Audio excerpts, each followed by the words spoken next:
আসসালামু আলাইকুম, সবাই কেমন আছেন? আশা করছি সবাই অনেক ভালো আছেন। আলহামদুলিল্লাহ, আমিও অনেক ভালো আছি। আজকে আমি আমার এই ভিডিওতে আপনাদের সঙ্গে শেয়ার করছি নর্মাল চিকেন কারি রেসিপি। যে চিকেন কারিটা আমরা রেগুলার বাড়িতে করে থাকি সেটাই আজকে শেয়ার করছি।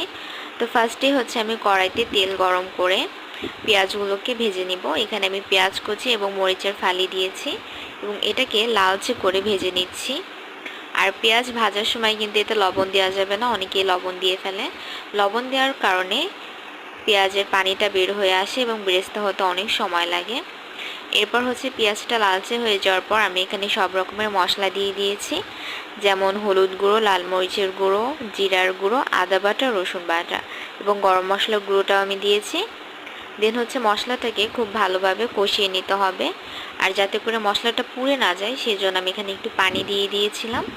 মশলাটা কষানো হয়ে গেলে এখানে দিয়ে দিব চিকেনটাকে একদম 4 থেকে 5 মিনিট সময় নিয়ে খুব ভালোভাবে কষিয়ে নিতে হবে, যাতে করে মশলা এবং চিকেনের মধ্যে কোনো প্রকার কাঁচা স্মেল না থাকে।